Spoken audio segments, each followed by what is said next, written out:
Ambassador Chen walked through the gleaming halls of the Galactic Council station. His footsteps echoed in the massive corridors built for beings much larger than humans. The walls displayed holographic art from a dozen different worlds, each one showing off the wealth and power of the galaxy's ruling species. Chen had been Earth's voice in this place for 12 years. 12 long years of smiling, bowing, and accepting insults with grace. The other ambassadors called humans primitives and Deathworlders like it was a joke. They laughed about how humans came from a world so dangerous that it should have killed them all. Today was different. Today, Chen carried news that would change everything. The council chamber was enormous. Floating platforms held representatives from 47 different species. The hegemony controlled the largest platform, their reptilian forms towering over everyone else. The Nexari hive mind spoke in perfect unison from their crystalline bodies. The ancient Kythera floated in their environmental suits. Older than human civilization itself, Chen's platform was the smallest, tucked away in a corner like an afterthought. "The human wishes to speak," announced the council chairman, a hegemony general whose scales gleamed with military decorations. His voice carried amusement as if a pet had learned a new trick. Chen stepped forward. 3 days ago, hegemony warships attacked civilian transport vessels carrying refugees from Earth. These ships held families, children, elderly humans seeking new homes on our approved colony worlds. The chamber erupted in clicking, chirping, and electronic sounds as different species communicated. Chen waited for quiet. The hegemony vessels fired on unarmed transports. 17,000 humans died, including 4,000 children under the age of 12. General Skarks of the hegemony rose from his platform. The Terran Accord limits human expansion. These vessels violated their assigned routes. We acted within galactic law. They were fleeing overcrowded conditions on Earth, Chen said. The same overcrowding your policies created when you restricted us to 12 colony worlds. Earth is a death world, spoke the Nexari in their collective voice. Your species breeds too quickly and fights too often. Containment protects the galaxy from your violent nature. Chen felt his hands shake. He had heard these words thousands of times, but never after watching videos of children's bodies floating in space. We have followed every rule, accepted every restriction, lived peacefully for 50 years since first contact. Peaceful? General Skarks laughed, a sound like grinding rocks. Your homeworld has more wars than the rest of the galaxy combined.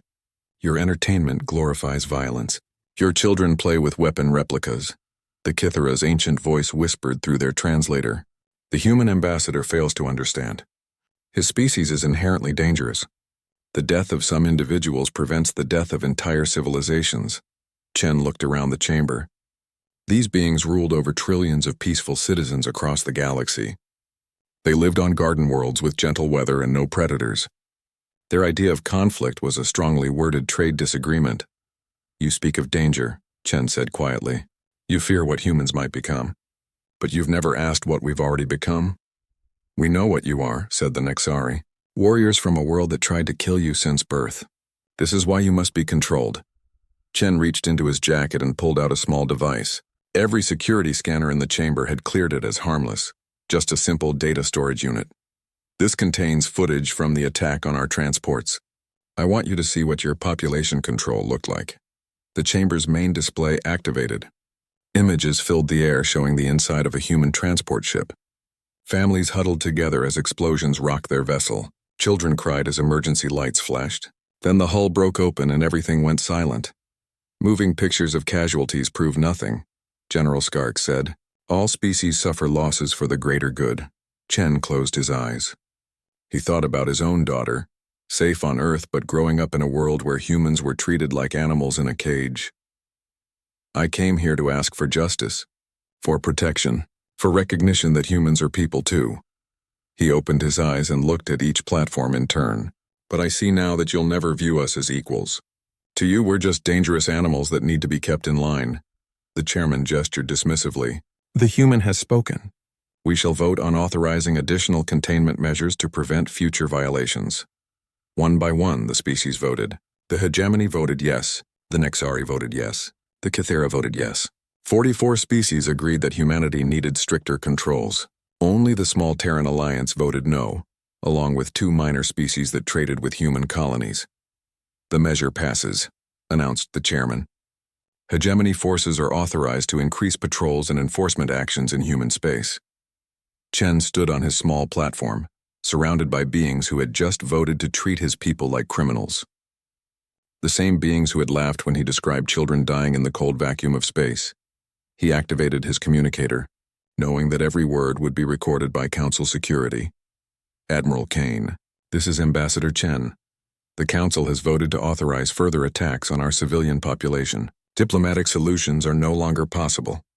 Kane's voice crackled through the device. "Understood, Ambassador. Are you requesting activation of Protocol 7? Chen looked one last time at the Council members. Some were already turning away, bored now that the entertainment was over. Others chatted among themselves about trade agreements and territorial disputes. "Yes, Admiral. The Terran Accord is hereby declared void by Earth. Humanity withdraws from all treaties and agreements with the Galactic Council." The chamber fell silent. This was unprecedented. No species had ever withdrawn from Council authority. General Skarks laughed again. "The primitives threaten us now. Your 12 worlds against our 1,000? Your chemical rockets against our energy weapons?" Chen smiled for the first time in years. "General, you've spent 50 years believing that humans are dangerous because of where we come from. You were right about that, but you made one critical mistake." "What mistake, Deathworlder?" "You assumed we were showing you our true capabilities." Chen deactivated his communicator and walked toward the exit.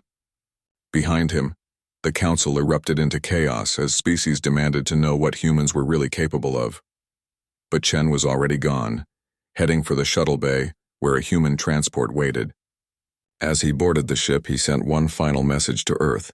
"The mask is off. Show them what Deathworlders really are." Across the galaxy, on ships and stations where humans had lived quietly for decades, that message was received and understood.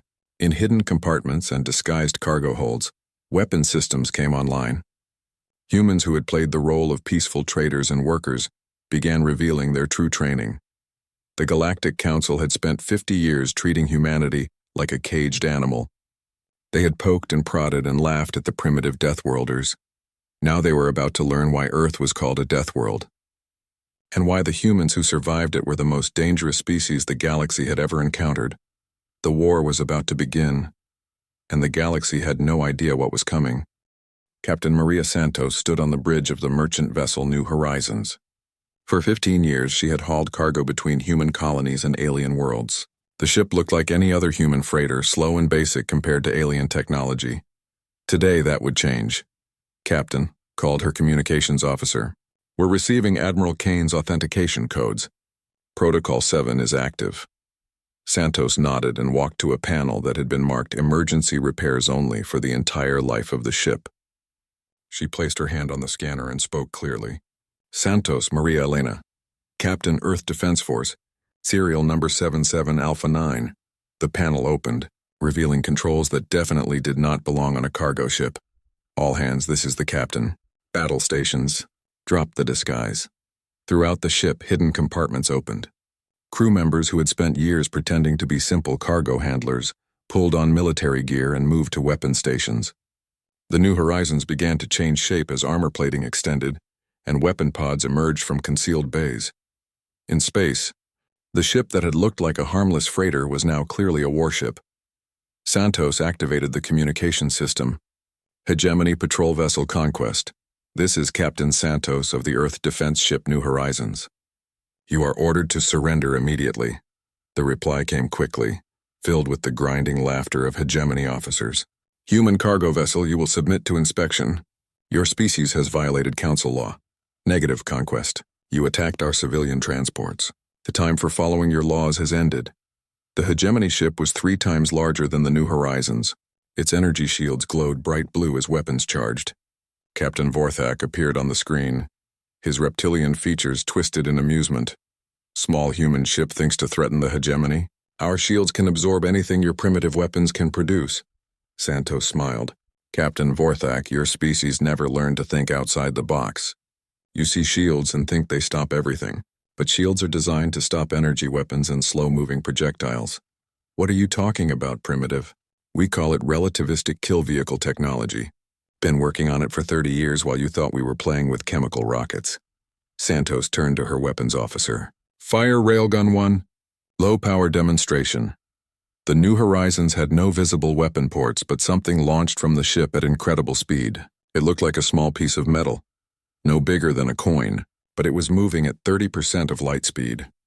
The projectile hit the Conquest's shields and passed right through them like they weren't there. It punched a hole through the ship's hull, traveled through 17 decks, and exited the other side. Captain Vorthak stared at his damage reports. Impossible. Our shields should have stopped that. Energy shields stop energy, Santos explained patiently. But a solid object moving fast enough becomes its own energy source. Basic physics, Captain. Though I guess they don't teach that on your comfortable garden worlds. The Conquest fired its plasma cannons, bright beams that would have destroyed any normal human ship. But the New Horizons was already moving, using thrusters that bent gravity itself. The ship changed direction without following normal physics, moving like it weighed nothing at all. What sorcery is this? Vorthak demanded. Not sorcery, science. While you were busy calling us primitives, we were learning how your technology really works. Took us about 20 years to figure out gravity manipulation. Been building it into our ships ever since. The New Horizons fired again, this time with a larger projectile. It tore through the Conquest's engine section, and the massive alien ship began to drift helplessly. This is impossible, Vorthak said. Humans don't have this technology. Had it for decades, Santos replied. We just never saw the need to show off. Unlike some species, we don't feel the need to wave our weapons around to feel important. Similar scenes were playing out across the galaxy. Human cargo ships were revealing themselves as warships. Human research stations were launching fighters that moved like nothing the aliens had ever seen. Human mining operations were turning out to be military bases.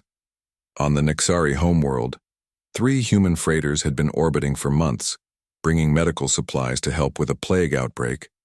Now those same ships were jamming every communication satellite around the planet. The Nexari tried to coordinate their response through their hive mind network, but something was wrong. Their thoughts were being interrupted by strange signals. In the council chamber on their capital city, the Nexari collective spoke in confused voices. Unknown interference detected. Source appears to be human communication devices. Dr. Sarah Kim's voice came through every Nexari communication device at once. Hello, Nexari Collective. My name is Dr. Kim, and I've been studying your neural network for the past 3 years. Impossible. Our thoughts are protected by biological encryption. Biological encryption is still encryption, and humans are very good at breaking codes. We've been listening to your conversations for quite a while now. The Nexari Collective tried to cut the connection, but the human signal was coming from inside their own minds. Somehow the medical equipment humans had provided was doing more than treating the plague. You've been inside our thoughts? Not just listening, learning. Did you know your collective consciousness has a weakness? If we send the right frequency at the right time, we can give your entire species a headache. The signal changed, and every Nexari on the planet suddenly felt like their head was splitting in half. On the ancient Cathera homeworld, similar revelations were taking place. The Cathera had allowed humans to study their technology, thinking that primitives could never understand devices older than their entire civilization. They were wrong. Human engineers had taken apart every piece of Cathera technology they could get their hands on. More importantly, they had figured out how to make it better. The Cathera floated in their environmental suits, watching human ships appear around their planet. But these ships weren't using normal space travel. They were using Cathera portal technology, improved beyond what even the Cathera could achieve. How do you possess our gateway systems? The Cathera elder asked through the communication channel. Commander Jackson's voice was calm and professional. You gave us access to your databases to help with historical research. We've been studying your technology for 40 years. Turns out when you've lived as long as you have, you stop innovating. We took your portal technology and made it portable. Our portals require massive power sources and permanent installations. Yours do. Ours don't. Turns out there were several improvements you never thought to try, probably because you've been using the same design for 10,000 years. The human ships were now appearing and disappearing around the Cathera homeworld like ghosts. Each time they appeared, they launched small devices that attached to Cathera installations. What are those devices? Electromagnetic pulse generators. Custom designed to overload Cathera technology specifically. Non-lethal, but they'll shut down everything electronic on your planet for about 6 months. The devices activated, and the Kithara homeworld went dark. Back in the council chambers, emergency sessions were being called on every major world. The reports coming in were impossible to believe. Humans had technology that surpassed every major species. They had been hiding weapons that could defeat any known defense. Worst of all, they had been planning this for decades.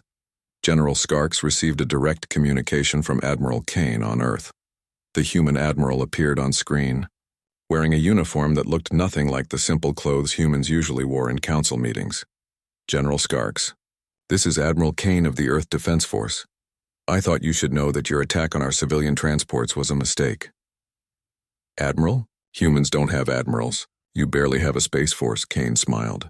We don't have a space force, General. We have a space navy. Has been active for 40 years. And right now every human ship in the galaxy is receiving new orders. What orders? No more cautions, no more mercy. You wanted to see what Deathworlders are really capable of. Now you're going to find out. The transmission ended, and General Skarks realized that everything he thought he knew about humans was wrong. The galaxy had spent 50 years poking a sleeping predator. Now the predator was awake, and it was very, very angry. Admiral Sarah Kane stood in the command center deep beneath the Colorado mountains. The room had been built in secret over 30 years ago, hidden from alien observers who thought they were monitoring all human military activities. Screens around the room showed star maps, ship positions, and tactical data from across the galaxy. Each red dot represented a target. Each green dot was a human asset in position. Status report, Kane ordered. Colonel Martinez stepped forward. Phase 1 complete, Admiral. All major alien fleets have been neutralized or scattered. Enemy communications are down across 17 systems. Our stealth ships are in position around 43 primary targets. Kane nodded. Phase 2 begins now. Send the message to all assets. The hunt is authorized. Across the galaxy, human operatives received their new orders. These weren't soldiers in the traditional sense. They were people who had lived among alien populations for years, decades even. Traders, researchers, diplomats, engineers, all of them highly trained, all of them waiting for this moment. On the hegemony capital world, Dr. James Chen walked through the halls of the Planetary Defense Center. He had worked there for 8 years, helping to maintain their shield generators. The hegemony officers trusted him completely. After all, he was just a harmless human scientist. Today, that trust would cost them everything. Chen placed his hand on a maintenance panel and input a code that had been burned into his memory years ago. Deep in the shield generator core, human-built components that had been disguised as standard replacement parts began to activate. The planetary defense shields that protected the hegemony capital flickered and died. In orbit, human ships that had been invisible to sensors suddenly appeared. They had been there for weeks, hidden by technology the aliens didn't know existed. General Skarks watched from his command center as his homeworld's defenses collapsed. How is this possible? Our shields were inspected daily. By humans, his aide pointed out. The maintenance team included 3 human engineers. Skarks felt cold fear creep up his spine. How long have they been here? The humans? Some of them for years, General. They were part of the cultural exchange program. On the main screen, Admiral Kane appeared, but this time she wasn't speaking from Earth. She was broadcasting from a human ship directly above the hegemony capital. General Skarks, I'm sure you're wondering how we got here without being detected. Skarks tried to respond, but his communication systems were dead. Kane continued as if she could hear him anyway. The answer is simple. We've been here all along. Every human who came to your world as part of diplomatic missions. Every engineer you hired to improve your technology. Every scientist you allowed into your research facilities. They were all part of this. The human fleet spread out across the sky above the capital city. Millions of hegemony citizens looked up in terror at ships that seemed to appear from nowhere. You see, General, you made the same mistake every species in the galaxy made. You thought being from a death world only taught us how to fight. But it taught us something much more valuable. Kane paused, letting her words sink in. It taught us how to hunt. On the Nixari homeworld, the hive mind was in chaos. Their collective consciousness was being flooded with false signals from the human devices they had trusted for years. But worse than that, something was moving through their cities. The Nixari had no concept of individual stealth. Their entire species shared thoughts and information instantly. The idea of someone hiding among them was impossible to understand, but humans understood it perfectly. Specialist Lisa Park had been living in the Nexari capital for 5 years. She looked nothing like a human soldier. Her genetic modifications made her appear to be a member of a minor alien species that the Nexari barely noticed. She had spent years learning their routines, their weaknesses, their fears. Now she moved through their city like a ghost, placing devices that would shut down critical infrastructure. Power plants, water treatment facilities, communication hubs. Each device was perfectly designed to cause maximum disruption without harming civilians. The Nexari collective tried to coordinate a response, but they couldn't think clearly with the human signals interfering with their minds. Unknown individual detected in Sector 7, they broadcast to each other. Appears to be invisible to our sensors. Park smiled as she placed the last device. Humans had learned long ago that the best way to hide from a hive mind was to simply not think like one. Individual action was something the Nexari couldn't predict or counter. The devices activated, and the Nexari capital went dark. On the ancient Kithera homeworld, something even more disturbing was happening. The Kithera prided themselves on their long memory and vast knowledge. They had records of every species they had ever encountered, detailed files on every civilization they had helped guide. But humans were rewriting those records.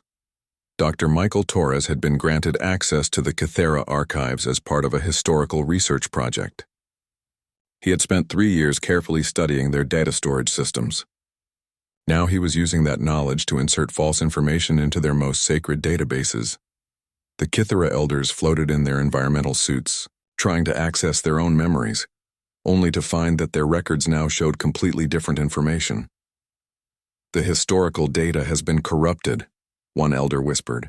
Our records of human capabilities show technologies we know they do not possess. Or do they? Another elder asked. How can we trust our own memories when our archives have been compromised? Torres finished his work and activated his communicator. This is Dr. Torres to all human assets. The Kithera historical records now show that humans have been a spacefaring species for over 1,000 years.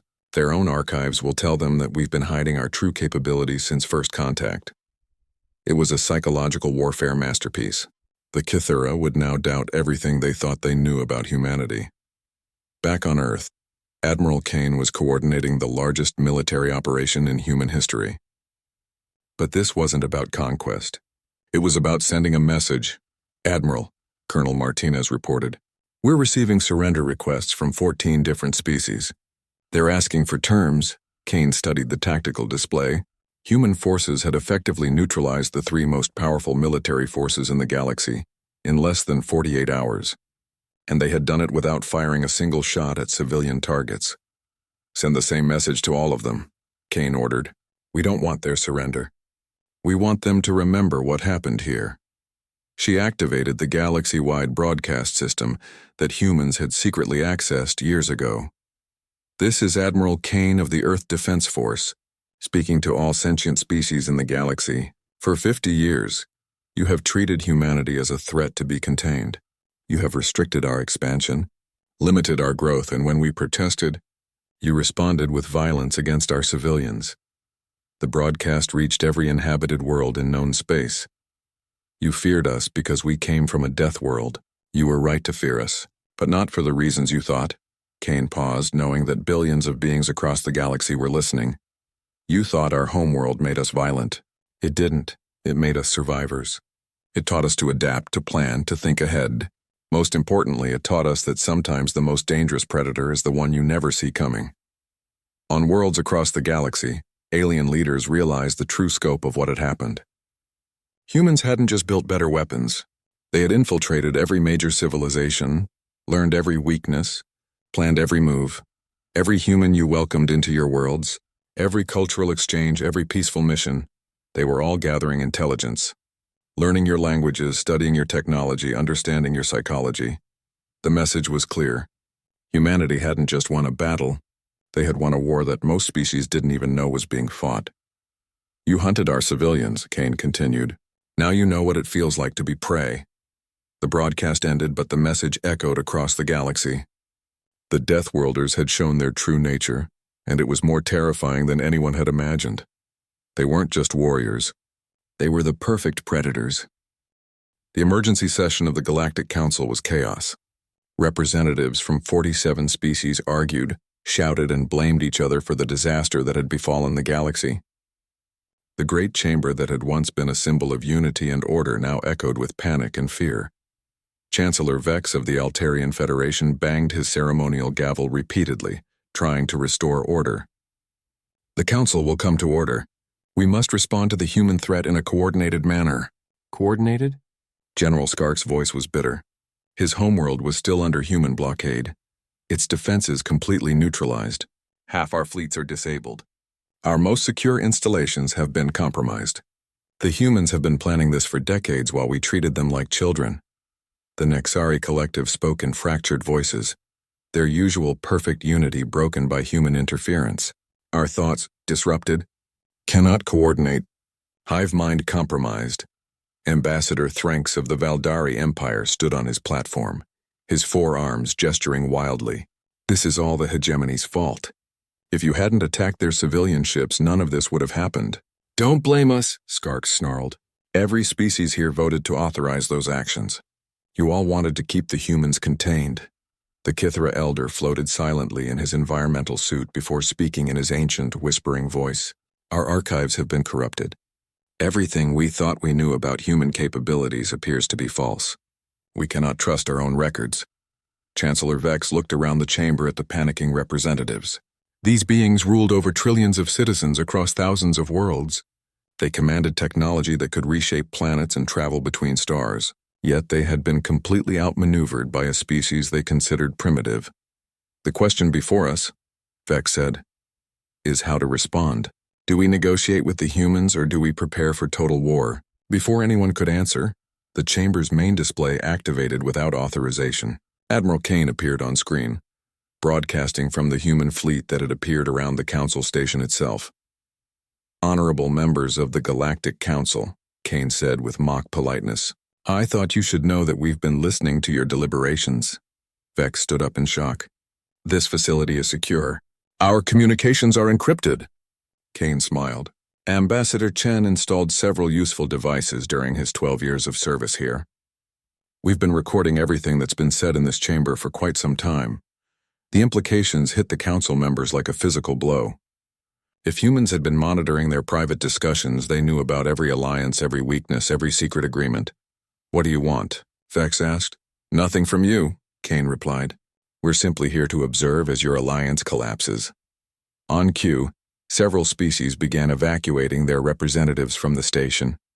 The Valdari Empire was the first to leave, followed quickly by the Centauri Coalition and the Outer Rim territories.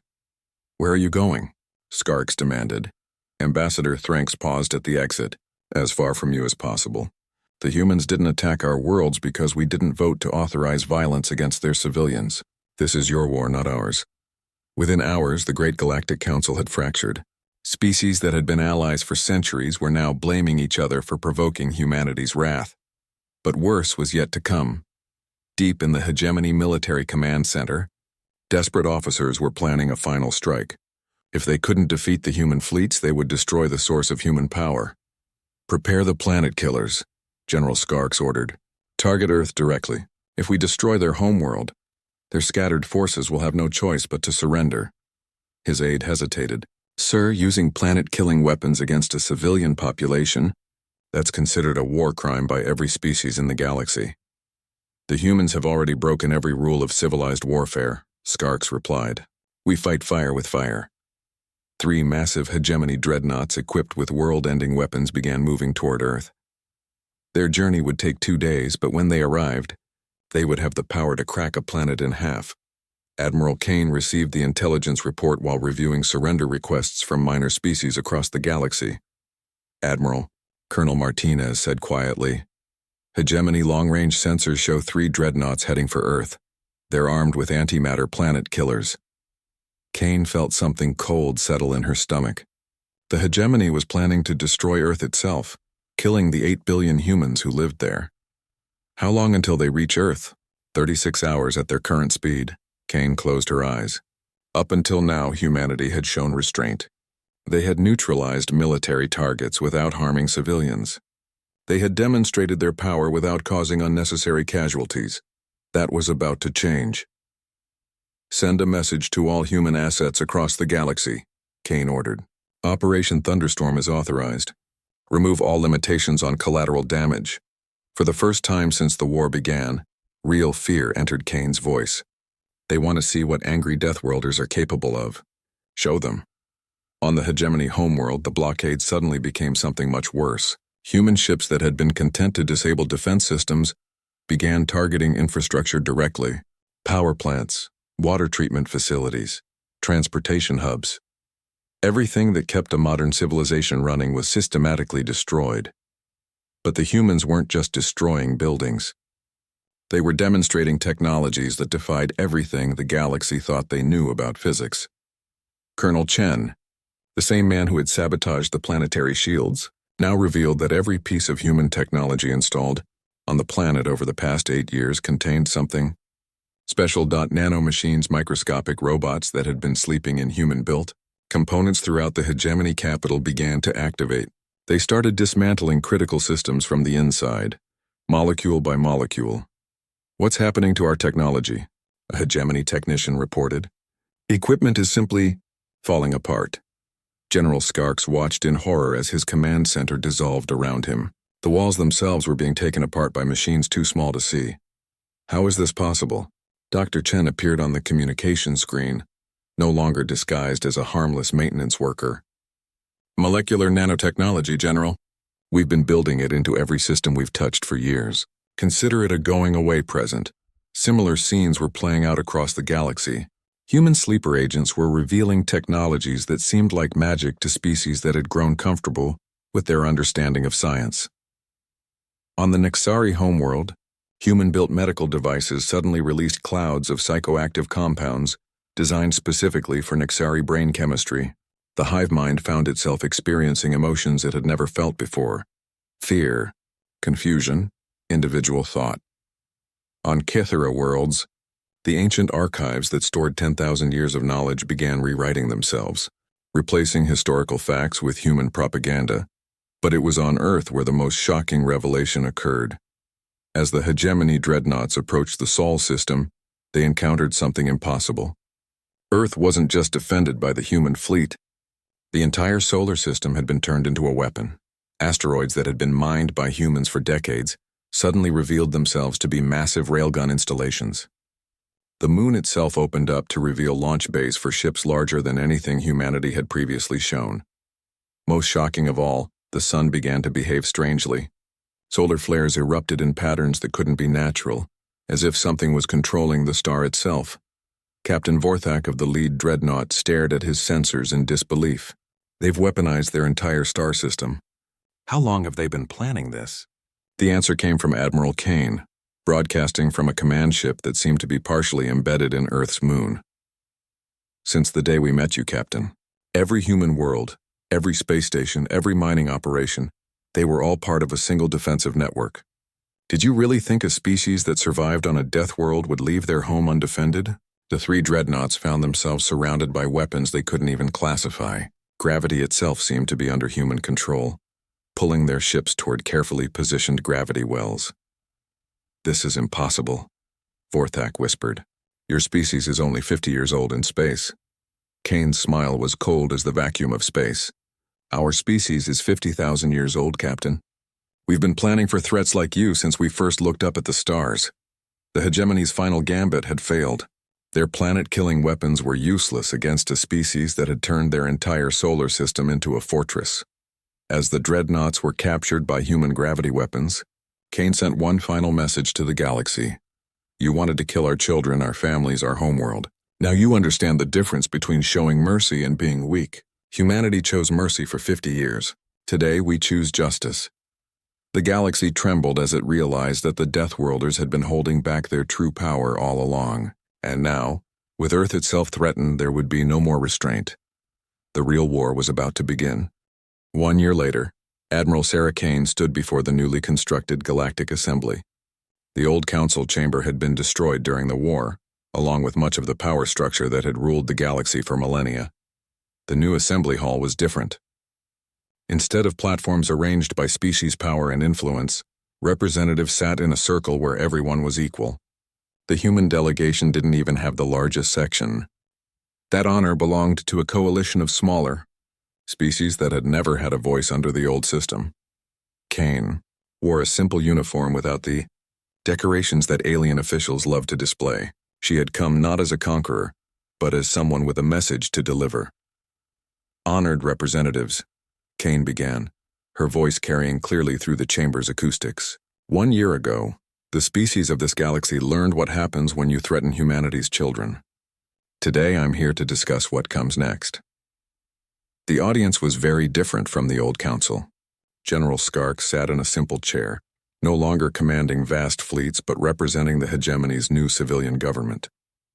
The Nexari collective had split into individual voices, each representative speaking for themselves rather than a hive mind. Even the ancient Kythera had changed, their records rebuilt with human help to separate fact from centuries of accumulated bias. The war is over, Kane continued. Humanity has no interest in ruling other species or conquering their worlds. We never wanted an empire. We just wanted to be left alone to grow and prosper. A Valdari representative raised his hand. Admiral Kane, what assurance do we have that humanity won't use its superior technology to dominate the galaxy? Kane smiled slightly. The same assurance you gave us for 50 years. None at all. The difference is that we're going to prove our intentions through actions, not promises. She gestured to the holographic display above the assembly. It showed star charts marking human fleet positions across the galaxy. Every human warship is being repositioned to protect trade routes and prevent conflicts between species. We're not placing them to control your worlds, but to ensure that what happened to our civilians never happens to anyone else's. The display changed to show refugee ships and humanitarian missions. Human, medical ships are already responding to crises on 17 different worlds. Our engineers are helping rebuild infrastructure damaged during the war. Our scientists are sharing technologies that will improve life for billions of beings. Ambassador Threnks of the Valdari looked puzzled. Why? Your species could demand tribute, territory, anything you wanted. Why offer help instead? Kane was quiet for a moment, thinking about the children who had died in those transport ships a year ago. Because that's not who we are. Yes, we come from a death world. Yes, we're capable of terrible violence when threatened. But surviving on Earth didn't just teach us how to fight. It taught us how to cooperate, how to help each other, how to build something better from the ruins of disaster. She walked closer to the assembled representatives. Every natural disaster, every famine, every crisis in human history taught us the same lesson. We're stronger when we help each other survive. That instinct doesn't stop at our species' boundary. Dr. Chen, the former saboteur who now served as humanity's chief diplomatic engineer, stepped forward with a datapad. The human government has prepared a proposal for the new Galactic Charter, he announced. It establishes protections for all sapient species regardless of size or military power. It creates response protocols for humanitarian crises. Most importantly, it makes the targeting of civilian populations a crime punishable by the entire galaxy. The Nexari representative, speaking as an individual for the first time in her species' history, asked what if some species refuse to follow these new rules. Kane's expression grew serious. Then they'll discover that humanity takes the protection of innocence very seriously. We've proven we can neutralize any military threat in the galaxy. We'll use that ability to ensure no species ever again votes to authorize attacks on children. The Kythera elder spoke with his ancient voice. Our corrupted archives have been restored with human assistance. We have learned much about the true nature of your species. You have been planning for this moment since your first contact with galactic civilization. Yes, Kane admitted. From the day we learned there were other species in the galaxy, we began preparing for the possibility that they might see us as a threat. But we also prepared for the possibility that we might be their protectors. She activated another display showing human research projects. While you thought we were building weapons, we were also developing medical technologies, agricultural improvements, and educational systems. Every human asset in the galaxy was trained not just in warfare but in disaster relief, engineering, and peacekeeping. General Skark spoke for the first time, his voice lacking its former arrogance. You planned for both war and peace simultaneously. We planned for reality, Kane corrected. Sometimes peace requires the threat of overwhelming force. Sometimes it requires the ability to feed hungry people or heal the sick. We prepared for both because that's what it takes to survive on a death world. You plan for everything. The assembly hall was quiet as representatives processed the implications. Humanity hadn't just defeated them militarily, they had outplanned them on every level. The choice before you is simple, Kane continued. We can build a galaxy where the strong protect the weak, where conflicts are resolved through negotiation instead of violence, where every species has the chance to grow and prosper. Or we can return to the old system where might makes right and civilians pay the price for their leaders' decisions. She paused, letting her words sink in. Humanity is offering to be the guardians of galactic peace. Not your rulers, but your protectors. We'll ensure that no species can do to others what was done to our people. The vote was unanimous. Even the hegemony representatives, humbled by their defeat, agreed to the new charter.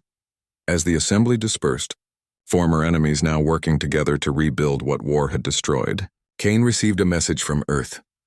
Admiral, the communication from President Martinez read, "The first class of the Interspecies Academy has graduated. Former alien military officers and human peacekeepers, trained together to respond to crises anywhere in the galaxy. They're requesting their first assignment." Kane smiled as she looked out at the diverse group of representatives leaving the assembly hall. A year ago, these beings had been enemies. Now they were partners in building something better. "Tell them to report to the Outer Rim," Kane replied. "There are refugees there who need help, and pirates who need to learn that the age of preying on the weak is over." 10 years later, a young Nexari child asked her teacher about the war that had changed the galaxy. "Why are humans called Deathworlders?" the child asked. "They seem so helpful and kind." The teacher, a former hegemony officer who now worked with human peacekeepers, thought carefully about her answer. "Because they come from a world that tried to kill them every day," she said. "And instead of making them cruel, it made them strong enough to protect everyone else." The child looked confused. "That doesn't sound scary." The teacher smiled, remembering the fear she had once felt when human ships appeared in her skies. "It is if you're someone who hurts innocent people. Humans don't forgive those who target the helpless. But if you're someone who needs help, there's no one in the galaxy you'd rather have on your side." She pointed to the window, where human and alien ships work together to escort a convoy of medical supplies to a disaster zone. They're called Deathworlders because death couldn't stop them from becoming the best of us. The galaxy had learned its lesson. The species that survived the worst planet in known space had become its greatest protectors. And anyone foolish enough to threaten innocent lives would discover that mercy was a choice humanity made, not a weakness they possessed. The Deathworlders were watching, and the galaxy was finally safe.